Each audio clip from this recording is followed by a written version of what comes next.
paz do Senhor, irmãos. Eu sou o pastor Jefferson Belisário. A paz do Senhor, irmãos. Eu sou o pastor Suetônio. A paz do Senhor, irmãos. Eu sou o presbítero Fabrício. A paz do Senhor, irmãos. Eu sou o pastor Pedro. Queridos irmãos, nós somos da Assembleia de Deus Marcas do Evangelho. Nós estamos aqui situados em Cariacica, no estado do Espírito Santo, Brasil. Eu quero nesse momento saudar os nossos visitantes. Sejam todos muito bem-vindos. É uma honra que vocês estejam aí conosco. Aproveite este momento para comentar, para curtir. Aproveite, se inscreva no nosso canal e ative também as notificações. Irmão, nós estamos hoje na lição de número 12, o caráter missionário da Igreja de Jerusalém. Tenho certeza que nós iremos crescer e aprender muito com essa lição. Antes de nós iniciarmos, eu quero convidar o pastor Pedro para fazer essa oração. Oramos. Senhor nosso Deus, ó Deus de poder, de glória e de maravilha, te agradecemos, Senhor Deus, por essa rica oportunidade de estar junto com os irmãos, Senhor Deus, por mais uma aula de EBD, que nós podemos, através da Tua palavra, Senhor, crescer na graça e no conhecimento. Em nome de Jesus. Amém. Amém.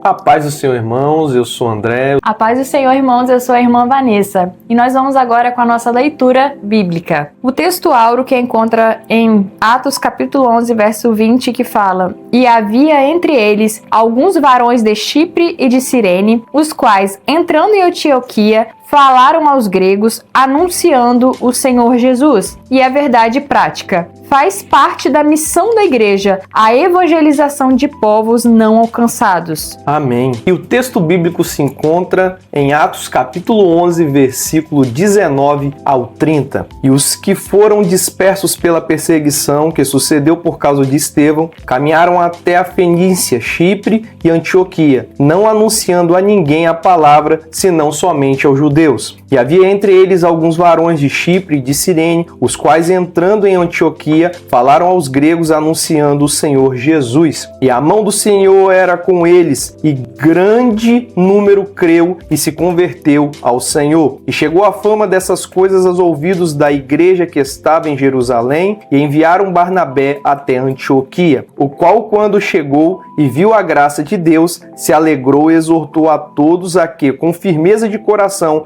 permanecessem no Senhor, porque era homem de bem e cheio do Espírito Santo e de fé, e muita gente se uniu ao Senhor. E partiu Barnabé para Tarso a buscar Saulo, e achando-o conduziu para Antioquia. E sucedeu que todo ano se reuniram naquela igreja e ensinaram muita gente em Antioquia. Foram os discípulos pela primeira vez chamados cristãos. Naqueles dias desceram profetas de Jerusalém para Antioquia, e levantando-se um deles, por nome Ágabo, dava a entender pelo Espírito que haveria uma grande fome em todo o mundo, e isso aconteceu no tempo de Cláudio César. E os discípulos determinaram mandar cada um conforme o que pudesse socorro aos irmãos que habitavam na Judéia, o que eles com efeito fizeram, enviando aos anciões por mão de Barnabé e de Saulo. Voltamos agora na aula com os nossos professores.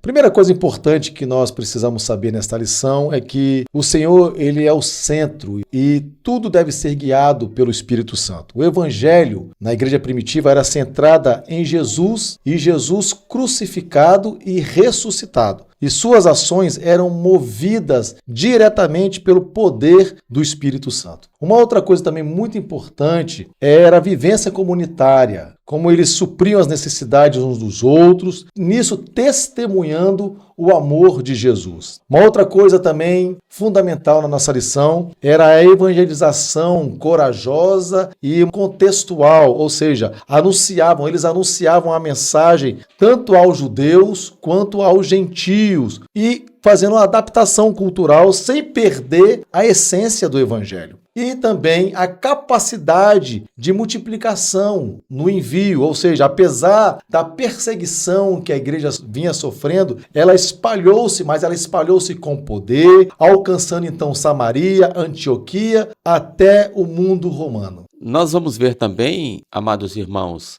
nessa história, o fluir do Espírito Santo. o quanto isso é importante. Aqueles irmãos estavam com fogo, com a chama do Espírito Santo, eles eram recém-convertidos, tinham experimentado o poder do Espírito Santo, eles experimentaram sinais, maravilhas, feitos pelos apóstolos, pelos diáconos, pelos líderes da igreja. Então, a chama estava acesa, mas lhes faltava aquela experiência realmente de sair e levar o evangelho. E nós vamos ver nessa lição como que o Espírito Santo foi guiando a igreja naturalmente, eles foram aprendendo naturalmente a amar missões, amar as almas perdidas. Em um mundo cheio de ideologias, de religiosidades, a igreja, como foi assim no início, precisa manter Jesus como o centro da sua mensagem. Jesus é a parte principal. Uma outra coisa também que a igreja precisa entender a cultura à sua volta, ou seja, a cultura urbana, digital, por mais que seja fragmentada, espalhada, mas o comunicar do evangelho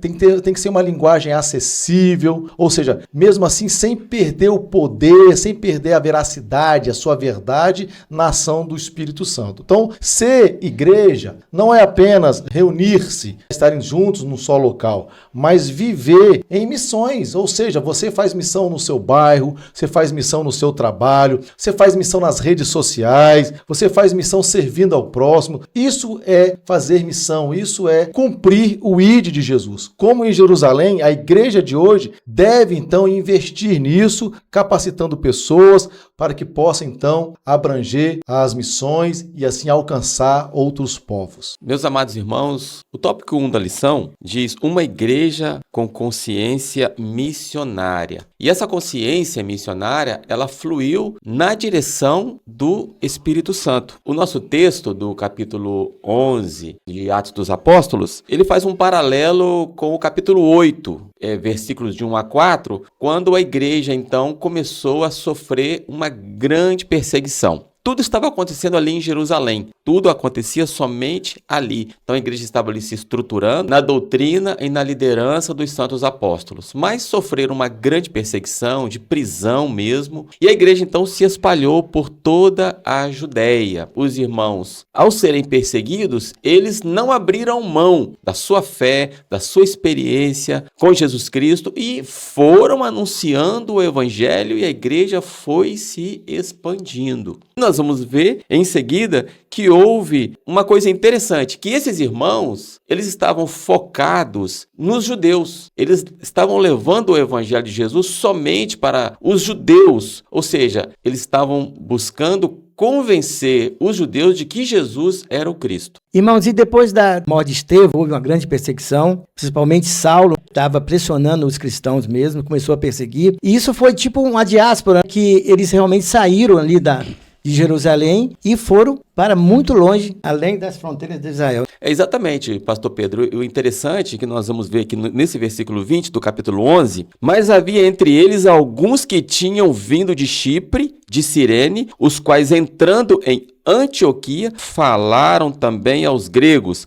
anunciando o evangelho do Senhor. E nesse fluir do Espírito Santo, nós encontramos alguns irmãos mais ousados, alguns irmãos que tiveram uma visão mais ampla, mais abrangente. Eles acreditaram no propósito amplo do evangelho. Então eles entraram na cidade de Antioquia, não somente para focar nos judeus, eles focaram também nos gregos, nos gentios, nas pessoas ali daquela grande cidade. E ali eles anunciaram o evangelho, onde começou então essa igreja tão famosa que é a igreja de Antioquia. Interessante, irmãos, que como o pastor nos falou sobre a perseguição da igreja, nós vemos aqui que a igreja, ela recebe de Deus, o Senhor fala assim, esteja em Jerusalém, até do alto já revestido de poder, a igreja cresce, a igreja começa a se estruturar, mas logo após chega uma perseguição, e essa perseguição gera com que toda a igreja se disperse. E nós vemos aqui, se olharmos assim, entendemos por que a perseguição, por que as lutas se levantam nessa hora, mas a igreja precisava de sair. Quando a igreja sai, os irmãos saem não desanimados. Havia uma igreja agora fortalecida no Senhor. Aquilo que eles saíram, viveram uma experiência nova. Saíram, começaram a pregar, ganhar almas, começaram a crescer, uma igreja estruturada, uma igreja agora com experiências. Então as lutas que nós passamos, às vezes, não são instrumento para nos enfraquecer, mas são instrumento para nos impulsionar a crescer na presença do Senhor e ganhando almas para Jesus. A paz do Senhor, irmãos, meu nome é Vanessa e eu creio que a perseguição aqui no Brasil é muito em forma de uma pressão psicológica mesmo, né? Muitas vezes em trabalhos ou em escolas tendem a deixar as pessoas excluídas mesmo, dizer que os cristãos, pela forma de pensar diferente, né? A deixar as pessoas excluídas ou de falarem que elas são preconceituosas, e eu creio que essa é uma forma de perseguição aqui que nós temos enfrentado no Brasil. Paz do Senhor, irmãos, meu nome é Jean Paquiela, sou cooperador aqui da Igreja Marcas do Evangelho. A igreja hoje sofre vários tipos de perseguições. Hoje tem um tema muito forte, perseguição na política, né?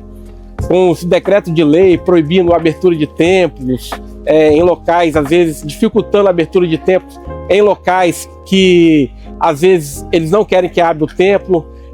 Por exemplo, as grandes cidades, dificultando o local, o bairro, às vezes até rua, né, para abertura de templo. Então, irmãos, são vários tipos de perseguições. Eu acho, no meu entender, que perseguição política é uma perseguição hoje atual. Também tem a perseguição na rede, nas redes sociais, como na internet, né? São vários tipos de perseguições.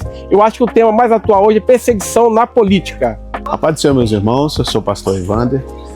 A perseguição da igreja no Brasil não ocorre como acontece nos países de regime autoritário. Aqui no Brasil, ela acontece de forma velada e sutil. Ela pode ser percebida aqui no Brasil em alguns níveis, através da perseguição cultural, da perseguição jurídica e da perseguição social. E essas são as formas em que a igreja brasileira é perseguida aqui no Brasil. Ou seja, nós vamos olhar então para Atos capítulo 11 e vamos perceber que ali está destacando como o evangelho rompeu então as fronteiras de Israel, como eles começaram a alcançar os gentios, não judeus. E isso, irmão, foi algo revolucionário para a época. Era algo muito diferente para eles. Vejam, no capítulo 11 de Atos, Deus já havia dado ali um passo ousado quando Pedro também prega a Cornélio, um centurião romano, e o Espírito Santo desce ali naquela casa de Cornélio, batizando com o Espírito Santo Cornélio e todos aqueles que ali estavam, provando já, isso no capítulo 10, provando que Deus não faz acepção de pessoas. Agora em Atos 11, no que nós estamos falando aqui, Pedro volta para Jerusalém, presta conta disso aos judeus, aos cristãos judeus ali. Eles ficam a primeiro momento escandalizados com isso no início, mas depois reconhecem que Deus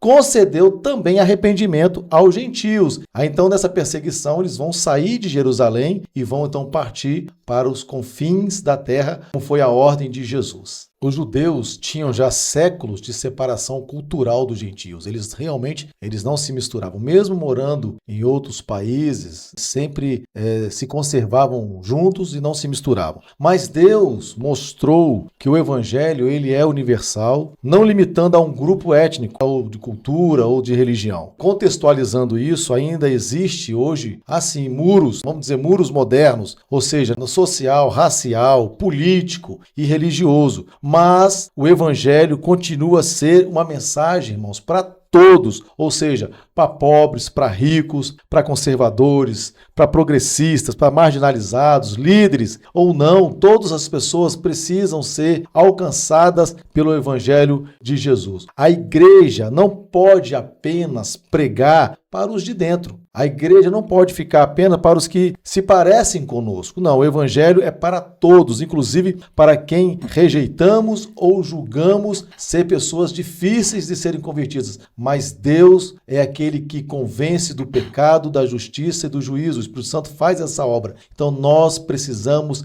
pregar a Jesus, evangelizar a todos os povos, a todas as pessoas, para que sejam mudadas e transformadas pelo poder do Espírito Santo. Esses irmãos dispersos, judeus, convertidos, cheios do Espírito Santo, focavam nos judeus. Eles falavam do amor de Jesus, do Evangelho, mas o objetivo deles era convencer os judeus de que Jesus era o Messias prometido. era o Cristo. Então havia ali muita discussão, havia contradições, uns concordavam, outros não. Então havia aquele argumento, de que argumentar o Velho Testamento, porque eles já estavam falando para pessoas que conhecia o Velho Testamento. Agora, esses outros cristãos judeus que foram para Antioquia, olha a grande diferença. Eles não pregaram para judeus, eles pregaram para gentios, que não conhecia o Velho Testamento, que não tinha experiência com Deus. Eles simplesmente apresentaram Jesus como o Senhor, como o Salvador, como aquele que veio para nos redimir dos nossos pecados. E o Espírito Santo confirmou. Eles não precisaram de discutir com eles, só falaram que eles estavam adorando a ídolos mudos, que não traria a eles a salvação. E ali o Espírito Santo convenceu aquelas pessoas de seus pecados e eles foram salvos. E o que aprendemos com isso? É interessante. Eu me lembro que antigamente, no início da minha fé, quando eu falava de Jesus, eu forçava muito assim, para falar mais o intelecto da pessoa. A gente queria assim, convencer a pessoa através do intelecto, de falar ali, argumentar muito. E às vezes a pessoa só quer ouvir o simples, Jesus te ama, ele morreu por você. Não importa qual o grau de conhecimento da pessoa, o evangelho ele é puro e simples e nós devemos falar, olha, Jesus ele salva o homem do pecado e leva para o céu. Foi essa a experiência que esses irmãos tiveram lá em Antioquia e que serve para nós também. Quando chegaram em Antioquia, não tinha aquela oposição de judaizantes que sabia tudo do Velho Testamento para combater essa pregação que eles agora estão pregando realmente para leigos. Igual nós estávamos comentando com o pastor Suetônio, a dificuldade que é pregar na prisão, porque quase 80% dos que estão lá na prisão são desviados, já foram crentes, então às vezes sabe muito da Bíblia e quer combater por o evangelho, dizer algumas coisas que não convém para justificar o erro que ele cometeu, que é desviar do evangelho. Então nós temos que não ter medo de pregar o evangelho, nós não precisamos ser intelectuais, teólogos para pregar o evangelho, é simples, como o pastor Stoitone falou, basta nós termos disposição e buscar a Deus, que ele vai nos capacitar, porque quem convence o homem do pecado e do juízo da justiça é o Espírito Santo. Ou seja, eles não tinham grandes recursos, mas tinham a palavra poderosa que Jesus havia ressuscitado, morreu, mas ressuscitou e ia voltar. Não tinham templos, mas tinham fé, milagres poderosos aconteciam. Ou seja, Deus abençoou essa caminhada no início da igreja. Deus estava com as mãos estendidas sobre a vida deles. Você, irmão, não precisa esperar ser reconhecido, ser ordenado a pastor ou ser uma pessoa influente para cumprir o ID de Jesus. Permita que o Senhor use a sua vida onde você estiver. Então, irmãos, nós vamos entrar agora no tópico 2, uma igreja com visão transcultural. É onde nós vamos ver aqui a igreja no momento da cultura grega helênica, onde a igreja agora deixa a sua cultura normal, onde ele estava no judaísmo, onde ele sai agora para viver uma nova experiência. E onde eles começam agora a falar em gregos, onde não era a cultura deles, não era a língua deles, mas a igreja agora sai dos confins ali, além da Palestina, e começa a falar do Senhor, a pregar o evangelho, a pregar a palavra de Deus, a mostrar o Senhor. Não era simplesmente, eles não estavam mostrando ali para os judeus ou para os judaizantes, mas eles estavam mostrando a igreja para os gentios, onde eles não conheciam nenhuma cultura, nenhum costume, eles não tinham nenhum conhecimento que o Messias viria, ou de uma promessa que o Messias ia voltar, mas agora eles tinham que mostrar para eles simplesmente em que os deuses que eles serviam não eram deuses, mas agora o verdadeiro Deus era apresentado para ele, o Deus que salvava, o Deus que restaurava, um Deus que tirava o homem e levava o homem para o céu, e era o testemunho deles, aquilo que eles viveram, e agora eles trazem de Jerusalém para ali viver essa missão maravilhosa de pregar o evangelho além dos muros de Jerusalém. A importância desta cidade, Antioquia, hoje na região da Síria, era uma cidade cosmopolita,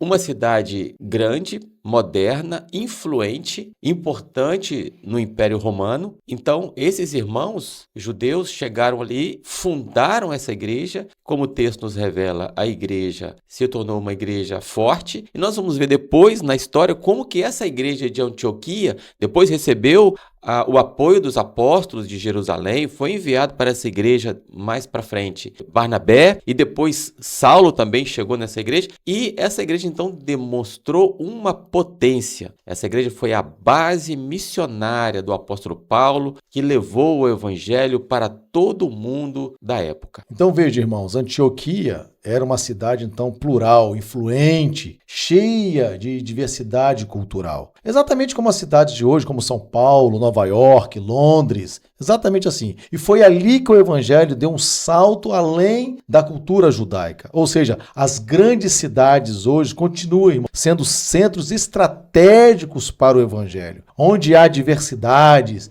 ali sempre haverá oportunidades. Então, a igreja precisa de crentes, de cristãos urbanos que falem a linguagem do povo. Veja, irmãos, falar disso é lembrar dos suecos Gunnar Wingren e Daniel Berg. Quando o Senhor os manda para o Brasil, o Senhor os manda para Belém do Pará. Veja, o tempo da borracha, aonde várias pessoas de várias nações, de vários lugares, estavam fluindo para Belém do Pará, e ali então começaram a ouvir a palavra de Deus, o mover do Espírito Santo, sobre o batismo com o Espírito Santo. Ou seja, ponto estratégico. Belém do Pará, em 1910, era um ponto estratégico.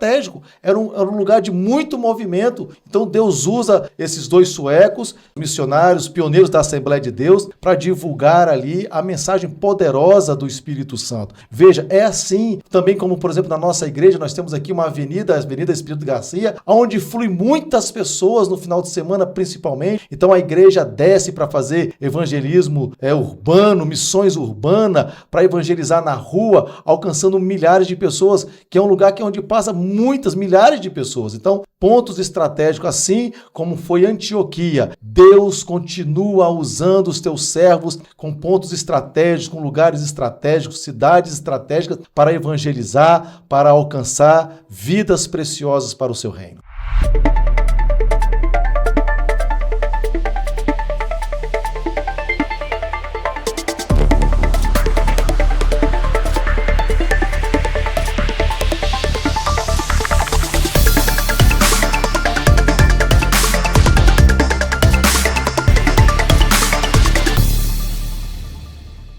Paz do Senhor, irmãos, eu sou a Emily e hoje nós estamos aqui para o nosso Você Sabia? Não há nada mais perigoso do que uma fé morna, domesticada, que conhece a liturgia, mas que perdeu a presença. Vivemos tempos em que o nome de Jesus ainda está nos lábios, mas o fogo do Espírito Santo foi trocado por entretenimento religioso. Muitos falam de avivamento como se fosse um evento, uma música ou um culto emocional. Mas avivamento verdadeiro tem sangue, tem cruz, tem lágrimas, tem poder, tem renúncia e tem fidelidade até a morte. Para lembrar o que significa viver com um propósito eterno, precisamos voltar às raízes.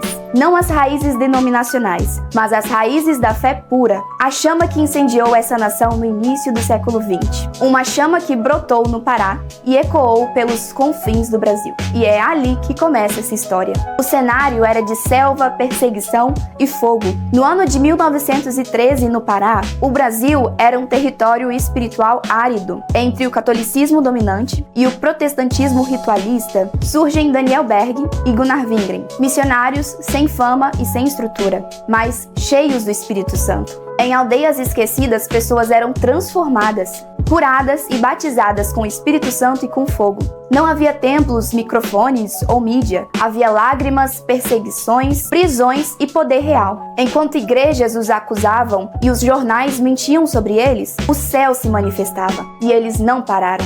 Porque quem é cheio do Espírito Santo não negocia com o sistema. Por isso, eles viviam a verdade. Eles não pregavam conforto, mas sim arrependimento. Não buscavam aceitação, buscavam salvação de almas. Eles sabiam que o mesmo Jesus que salva também cura, batiza com o Espírito Santo e que um dia voltará. Gunnar Wingren dizia: estou sozinho, mas o Senhor está comigo. Daniel Berg escrevia: serei fiel, custe o que custar. Enquanto muitos hoje discutem sobre doutrina, eles viviam a doutrina bíblica em ação, com milagres, santidade, oração e ousadia. Então, para finalizarmos, irmãos, fique com essa pergunta. E hoje, onde está o fogo? Em 1 Tessalonicenses, no capítulo 5, versículo 19, diz: não apagueis o espírito. Então, irmãos, não falta estrutura, falta quebrantamento. Não faltam igrejas. Faltam homens e mulheres que não aceitam viver sem a presença de Deus. Não falta Bíblia, falta fome por santidade. Os que incendiaram o Brasil em 1913 não tinham influência, tinham entrega, e isto basta para mudar uma nação. Se eles transformaram cidades inteiras com orações e coragem, o que você está fazendo com tudo que recebeu? Jesus ainda batiza com fogo, mas só queima quem está disposto a morrer para si. Está pronto para ser um desses? Ou vai continuar apagando o que o Espírito quer acender em você? Porque Deus ainda procura aqueles que ardem por Ele.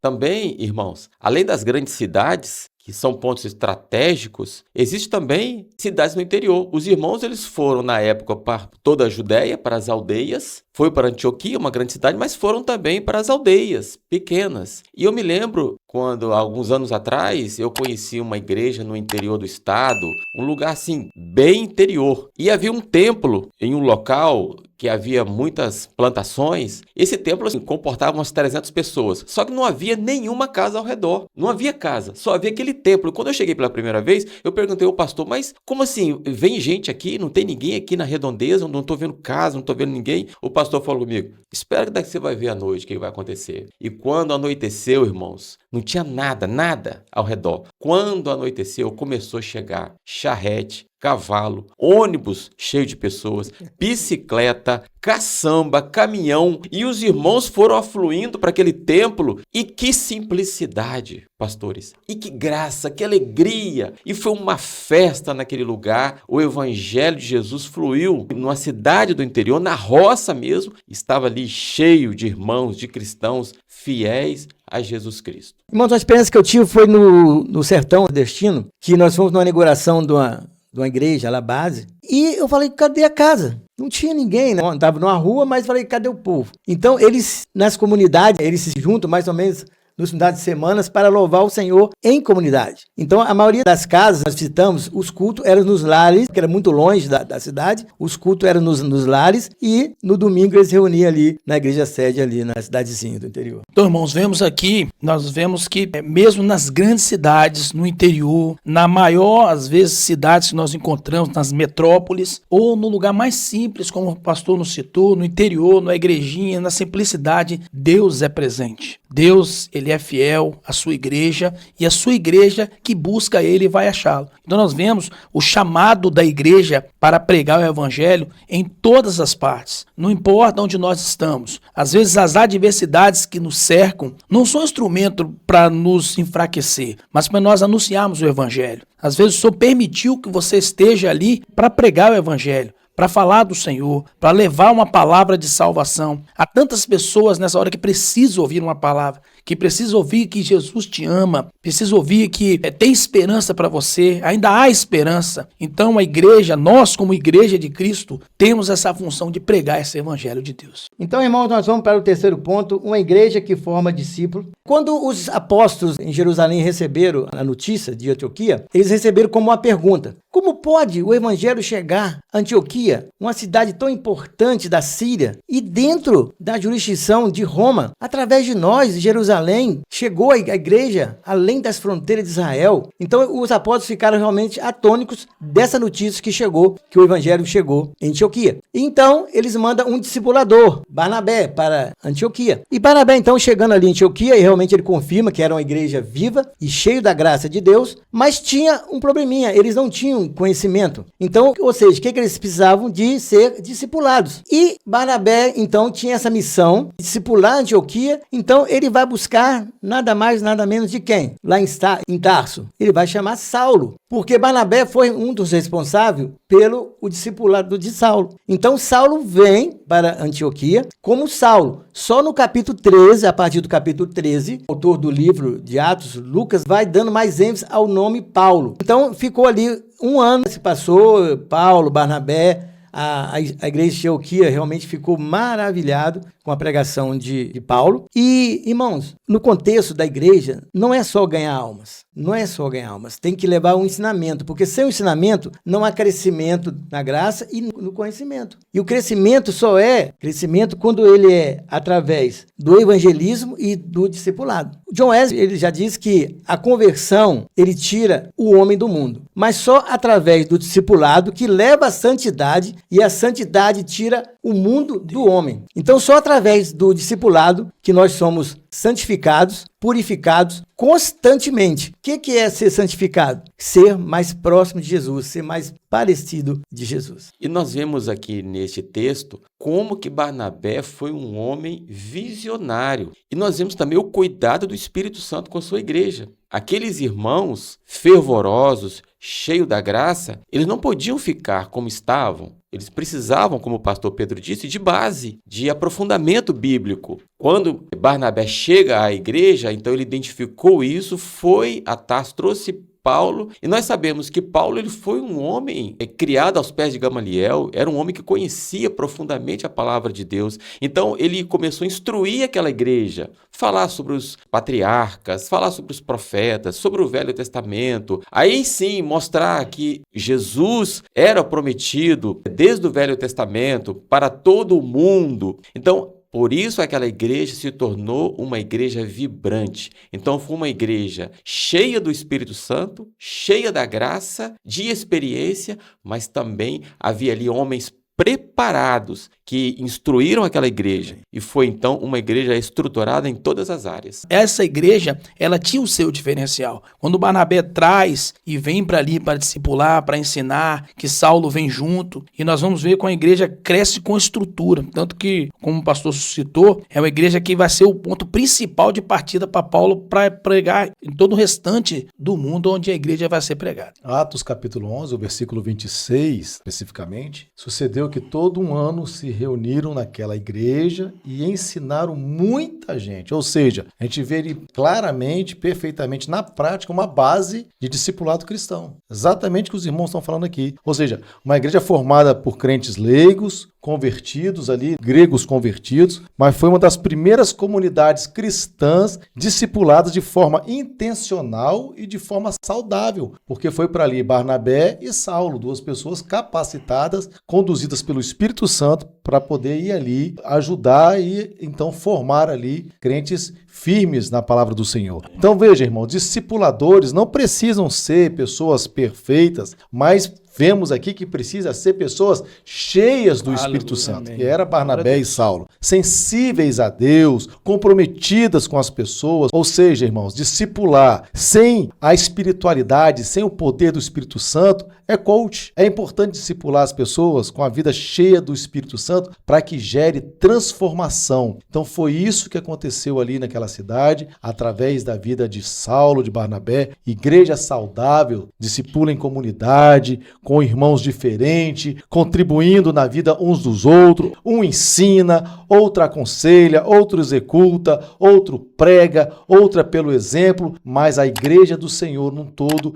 precisa sempre estar discipulando as pessoas novas convertidas. Irmãos, em Antioquia, o centro agora do, como dizer assim, do cristianismo, toda a visão agora estava voltada para Antioquia. E interessante que em Antioquia, os crentes que antigamente lá em Jerusalém eram chamados de irmãos, de crentes, de discípulos, quando chegou a Antioquia, houve uma mudança. Em primeira vez que eles foram chamados de cristãos. Agora a igreja tinha uma denominação agora, não precisava mais, vamos dizer assim, ser perseguida, porque ali em Antioquia as pessoas tinham liberdade de pregar o evangelho. Então, por quê? O que é ser cristão? É ter a pessoa de Cristo. Então, os cristãos agora eram totalmente livres de expressar realmente o seu amor por Jesus Cristo e pregar Jesus Cristo. Então, Antioquia abriu uma porta muito grande para os cristãos pregar o evangelho. Então, irmão, nós vamos ver aqui parecer ou ter um sentido de pessoa de Cristo. Quando fala de cristão, fala de parecer com Cristo, nós vamos ter a identidade de Cristo. Como a igreja vivia essa identidade, o que fez a igreja ser identificada como cristão?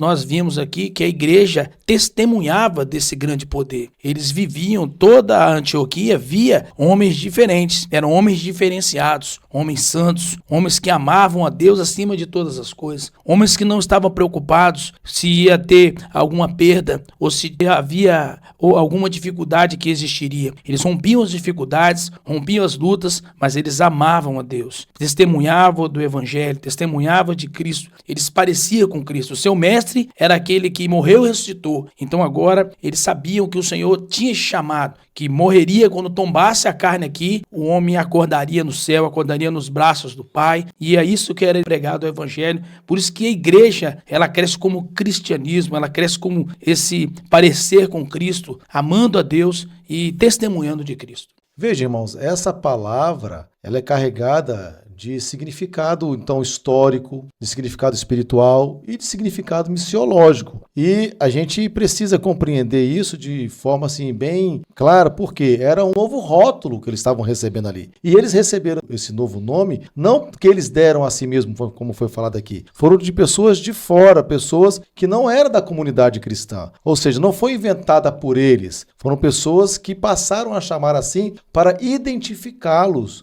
como cristão. Ou seja, agora eles eram um grupo distinto, identificados com Cristo, não só em palavra, mas também em comportamento, em atitudes e em missão. Ou seja, eles viviam de uma forma visível, eles viviam de uma forma diferente, eles não se pareciam com o mundo, eles não se misturavam com a cultura da época, eles eram pessoas que estavam ali propagando uma nova mensagem, uma nova atitude, uma nova vida. Cristo era o centro, não a cultura da época. O mundo precisava então rotular o que era algo transformador. Eles passam então a ser chamados de cristãos. Então, irmãos, agora nós temos uma identidade. Nós somos cristãos. Mas realmente o que significa cristão? É só um nome? É só um rótulo? Então, ser cristão é uma identidade, é um caminho de fé, é prática, onde a busca pela transformação pessoal, o abandono do pecado, daquelas práticas pecaminosas, viver o ensinamento de Cristo.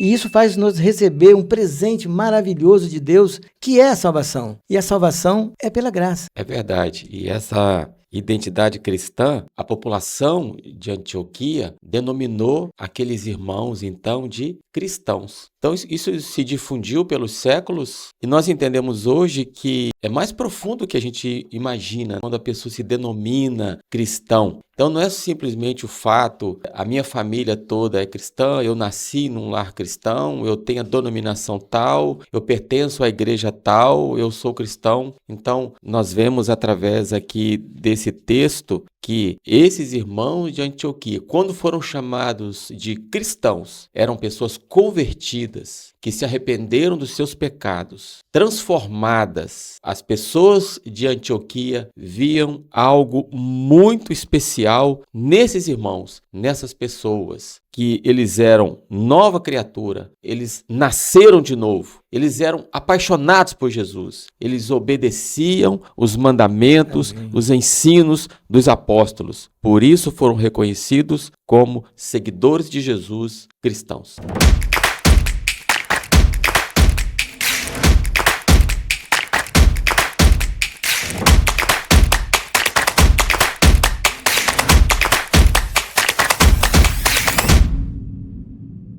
Olá, queridos. Hoje vamos aprender sobre o Big Bang, a explosão do crescimento do Evangelho no meio dos gentios. O pivô desse acontecimento está relacionado ao texto da lição de hoje. Como a igreja expandiu no meio dos gentios e como o Espírito Santo usou as estratégias necessárias para que pudessem ser alcançados. Então, a partir desse acontecimento, poder alcançar todos os confins da terra e chegar até nós. Esse não é apenas um relato histórico, é um manual de como a igreja avança e como o Espírito Santo age em todos os momentos da história, já que Deus tem um modus operandi e essa é a forma como o Espírito Santo usa para fazer crescer o Evangelho de Jesus Cristo. A região mais importante em que o Evangelho alcançou foi Antioquia. Antioquia era uma das 3 maiores cidades do Império Romano, junto com Alexandria e Roma. Antioquia estava ao centro intelectual,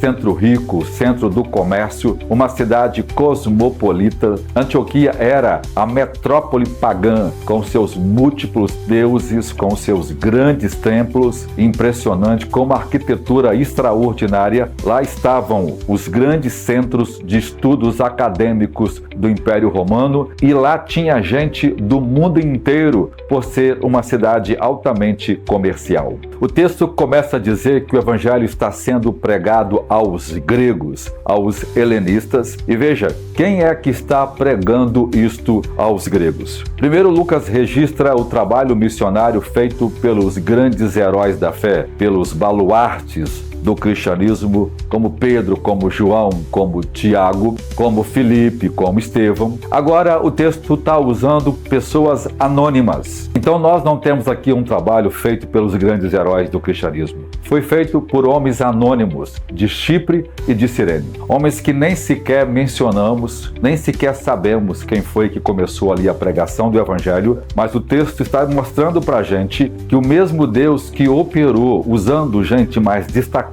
também usou irmãos simples, dos quais nós nem sequer sabemos os nomes, mas iniciou a obra que vai se tornar o centro missionário do mundo. E o texto diz que a mão do Senhor era com eles. Ou seja, eles operaram as grandes obras de Deus, operando sinais extraordinários, enquanto o texto de Atos sobre Estevão e sobre Filipe descreve detalhes, aqui o texto resume tudo. A mão do Senhor estava com eles. Deus operou milagres extraordinários. Deus operou a sua obra e veja, o texto diz que um grande número de pessoas se converteram ao Evangelho por meio da pregação de pessoas anônimas que só no céu nós vamos conhecer. O fato foi tão notório que chegou a Jerusalém e veja, os apóstolos enviou o melhor deles. Enviou Barnabé para poder ajudar naquela obra inicial de Antioquia. Veja,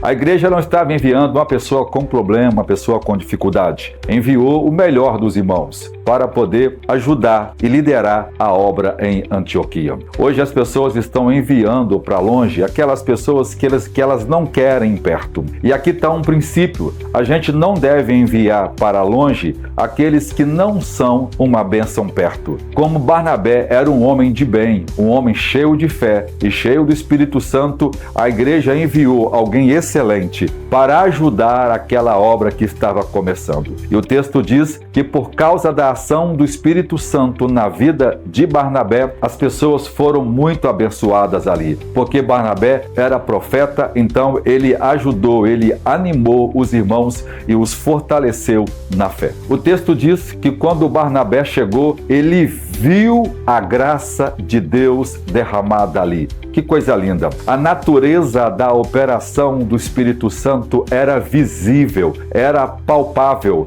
Primeiro, por causa das manifestações extraordinárias do poder do Espírito Santo, que produzia as conversões. Depois, a essência da vida transformada, da conversão daqueles que estavam cheios de alegria, de júbilos, louvando ao Senhor, porque Deus estava salvando e operando obras extraordinárias naquela grande cidade. E foi nesta cidade que foi definido como nós seríamos chamados. Pela primeira vez, nós fomos chamados de cristãos, aqueles que servem a Jesus Cristo, mostrando que a centralidade da pregação daqueles irmãos estavam na pessoa de Jesus Cristo. A partir de então, todos nós somos chamados de cristãos. É desta palavra que no 2º século, Inácio de Antioquia usou a palavra cristianismo para se referir àquele ramo que prega o Evangelho de Jesus Cristo. Uma coisa que a gente precisa mais uma vez enfatizar e que nós enfatizamos em todas as aulas é a centralidade e o governo do Espírito Santo nesta igreja. A pregação estratégica que acontece aqui em Antioquia não poderia ser obra de homens. Não foi produto de um concílio,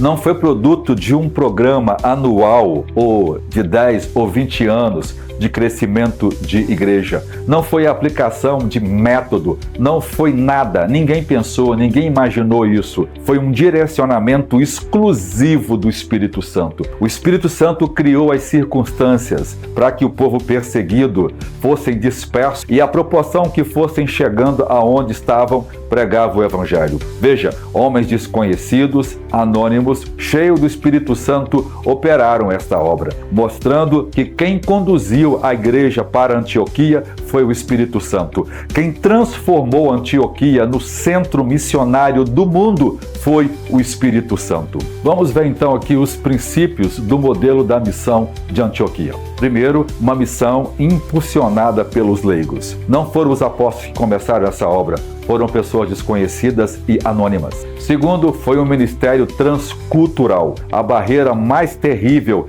entre os judeus e gentios foi quebrada em Antioquia. Terceiro, a validação do fruto, que confirmou que aquela obra era de Deus, era a presença do Senhor e a mão do Senhor conduzindo todas as coisas, não um projeto, não um plano, não um método, mas a ação e a presença de Deus naquele lugar. Quarto, a importância do encorajamento. A igreja enviou Barnabé e Barnabé encorajou aqueles irmãos para que ficasse firme e não se afastasse do Senhor por meio das perseguições e as provas que viriam depois. Quinto, o ministério e uma equipe de discipulado. Barnabé chegou lá e ele viu que aquela obra, que aquela cidade, com aquela capacidade intelectual, aqueles doutores se convertendo, aquelas pessoas de diversas partes do mundo estavam lá, ele viu, opa, esse é um campo fértil para uma outra pessoa, não para mim. Ele foi atrás de Paulo. Ele pensou assim, esta igreja é a cara de Paulo.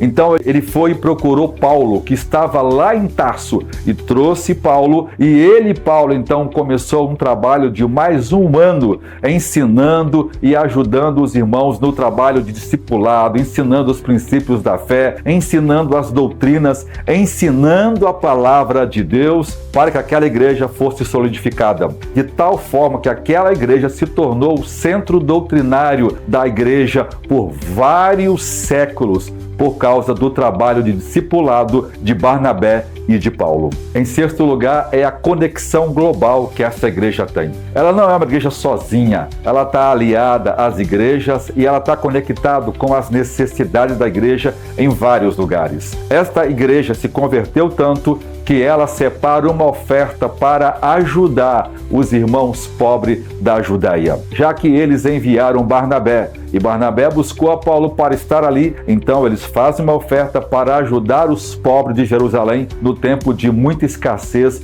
e fome que atingiu todo o Império Romano. Esta igreja mostra pra gente que o evangelho cresce a partir do nosso testemunho anônimo. Ninguém precisa ter um título para evangelizar, ninguém precisa ter um nome para evangelizar. Todos nós fomos convocados por Deus para pregar o evangelho na nossa casa, no nosso bairro, na nossa escola, no nosso trabalho, na universidade, aonde quer que estejamos. Nós precisamos testemunhar do amor de Jesus para que Deus possa salvar as pessoas.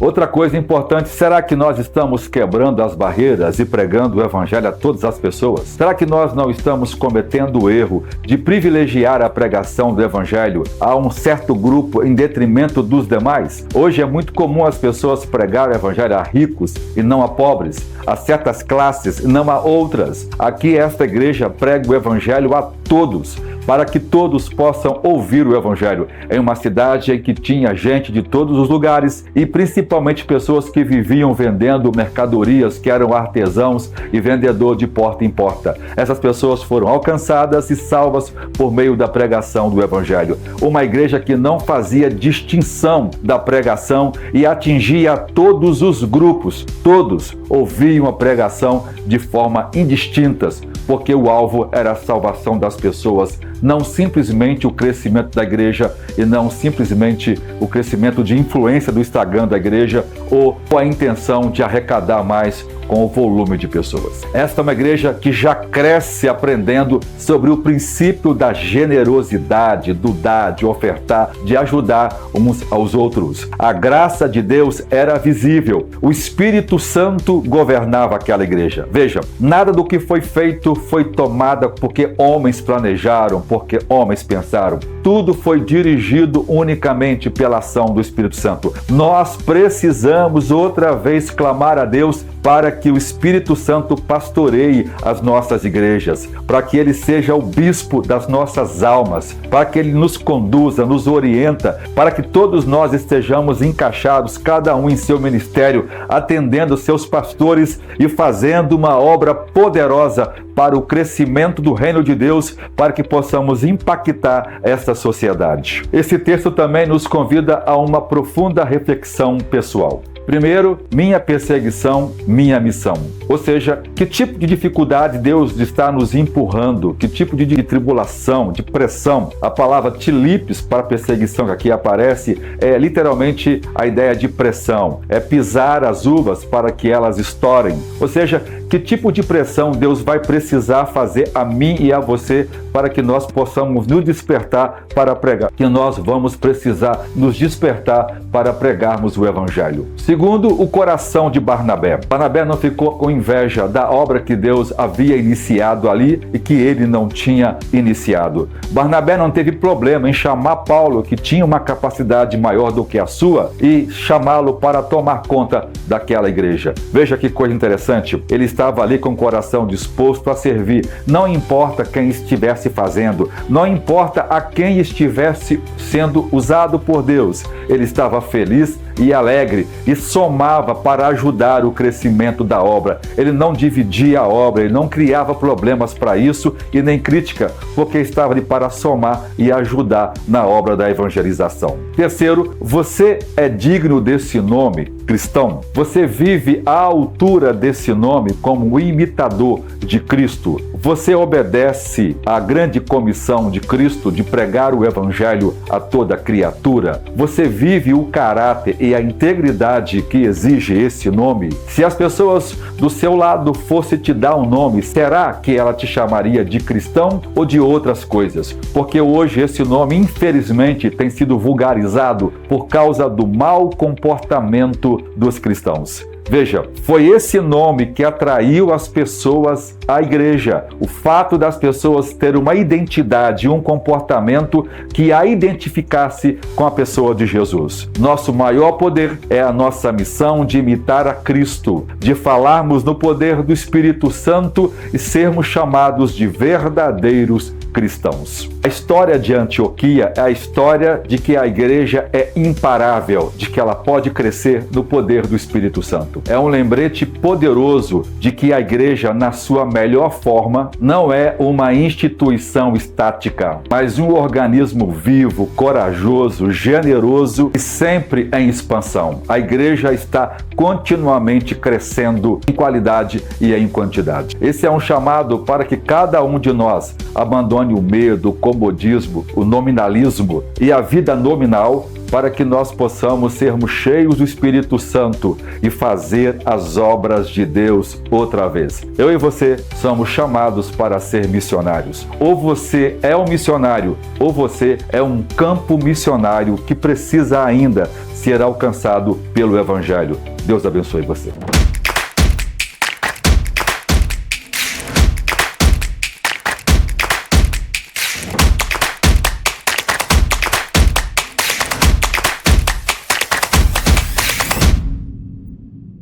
Glória a Deus, irmãos. Então nós vamos concluir a nossa lição. Eu quero dizer aqui algo seguinte, que a metodologia sofisticada dos nossos dias, com recursos tecnológicos, marketing religioso, estratégias de crescimento, pode até atrair pessoas e encher templos, mas não garante uma verdadeira conversão ao cristianismo. Ou seja, a verdadeira transformação só acontece pela ação do Espírito Santo, pela pregação fiel da palavra de Deus e pelo arrependimento genuíno do pecador. O brilho das técnicas humanas não substitui, irmãos, o poder da cruz. Amém.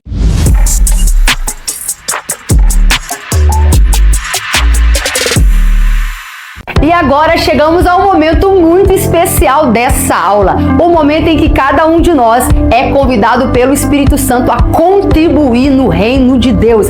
E você que me ouve agora tem a oportunidade de parar tudo que você estiver fazendo, olhar aqui agora os meios de contribuição que aparecem na sua tela e contribuir para que essa obra avance. Deus conta com você para o avanço do seu reino e contribuir é uma honra. O apóstolo Paulo, na segunda carta aos Coríntios, capítulo 9, verso 7, diz que não devemos contribuir como por necessidade nem com tristeza, mas Deus ama aquele que dá com alegria. Quem dá com alegria é uma resposta em gratidão, reconhecendo que tudo que temos, nossa saúde, nosso patrimônio, nossa família, tudo que temos de bom, toda boa dádiva, vem do alto, do Pai das luzes, é o Senhor que te abençoou. E nós trazemos as ofertas reconhecendo que tudo é dele. É um ato de adoração. Então pare o que estiver fazendo e seja abençoado você e sua casa. Deus abençoe.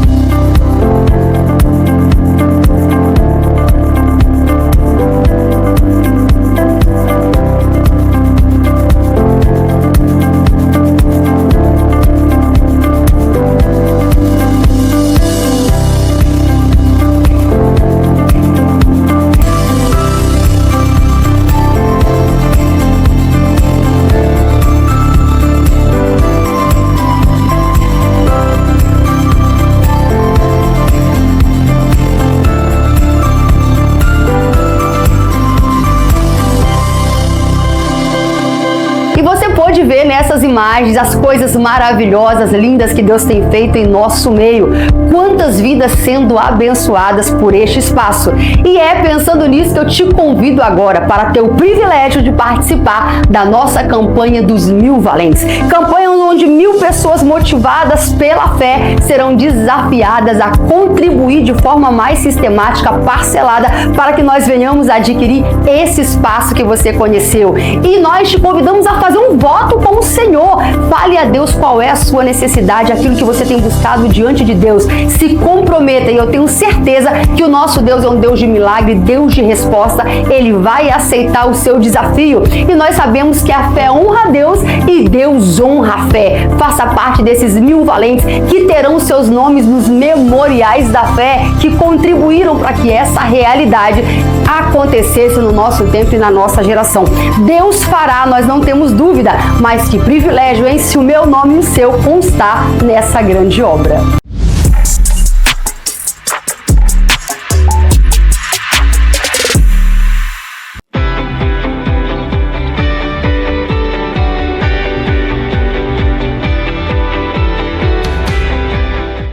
E agora chegou a hora das nossas perguntas e respostas, para ver se você absorveu bem o conteúdo da aula.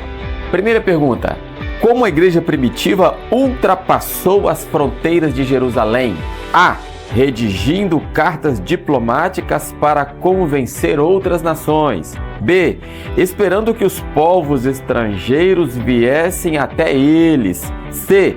Indo até os povos impulsionados pelo Espírito Santo, mesmo sob intensa perseguição. E D. Aliando-se ao governo romano para expandir sua mensagem. Tempo na tela.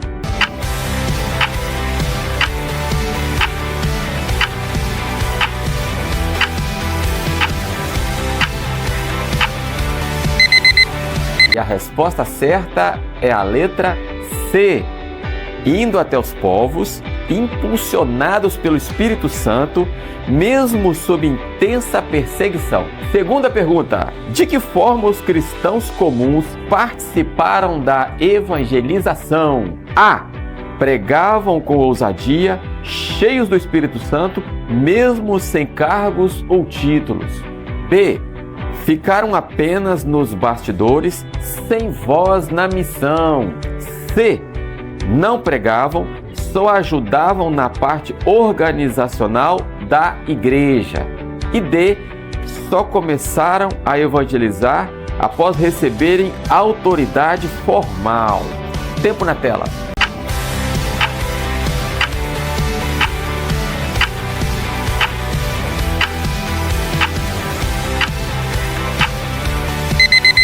E você que respondeu a letra A, acertou. Pregavam com ousadia, cheios do Espírito Santo, mesmo sem cargos e títulos. E vamos para a terceira pergunta. O que movia os crentes que foram dispersos? A. O medo, que os levou a se calar para sobreviver. B. O compromisso de pregar a palavra em qualquer lugar, a qualquer tempo. C. O desejo de recomeçar sem se envolver mais com a fé. D. A preocupação com estabilidade e segurança. Tempo na tela.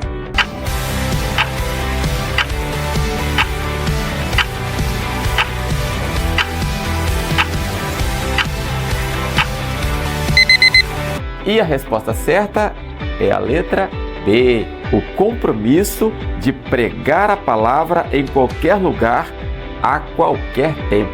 Quarta pergunta: qual o caminho saudável para discipular novos convertidos? A. Apenas expô-los à pregação pública, sem contato pessoal. B. Deixar que aprendam sozinhos, confiando apenas no Espírito Santo.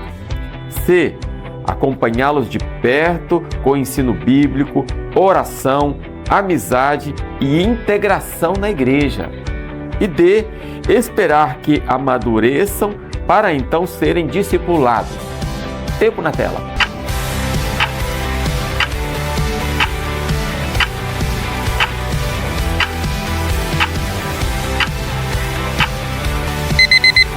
E a resposta correta é a letra C. Acompanhá-los de perto com o ensino bíblico, oração, amizade e integração na igreja. E quinta e última pergunta: o que revelou o espírito missionário da igreja de Jerusalém? A. O isolamento para manter a pureza cultural e religiosa. B. A resistência em sair da cidade por comodismo ou medo. C. A limitação das ações evangelísticas ao templo. E D. A disposição de enviar discípulos, mesmo sob perseguição, espalhando o evangelho por toda parte. Tempo na tela.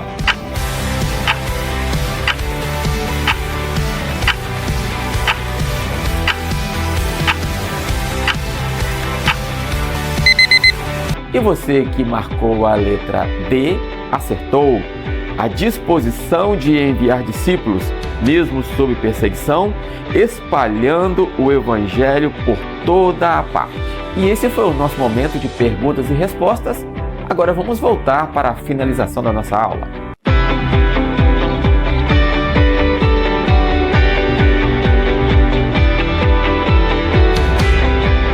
E para finalizar, irmãos, vamos orar. Senhor Jesus, obrigado pela Tua palavra ministrada aqui. Venha, Senhor, nos encher desse amor, desta paixão pelas almas, pelos perdidos, e que possamos ter esta coragem desses irmãos dispersos que por onde passaram, anunciaram o Evangelho do Senhor, anunciaram o Teu amor. Nos ensina, nos dê coragem, poder, autoridade. Assim te pedimos, em nome de Jesus. Amém. Paz do Senhor, irmão. Paz do Senhor, irmãos. Irmãos, paz do Senhor. Pois corta isso, gente. Corta isso, gente. Foi algo revolucionário. Isso, irmãos, foi algo revolucionário. Nosso Deus. E a salvação é de graça, não é, pastor Tito? É verdade. É pela graça. É isso aí. A cruz. Amém. Glória a Deus.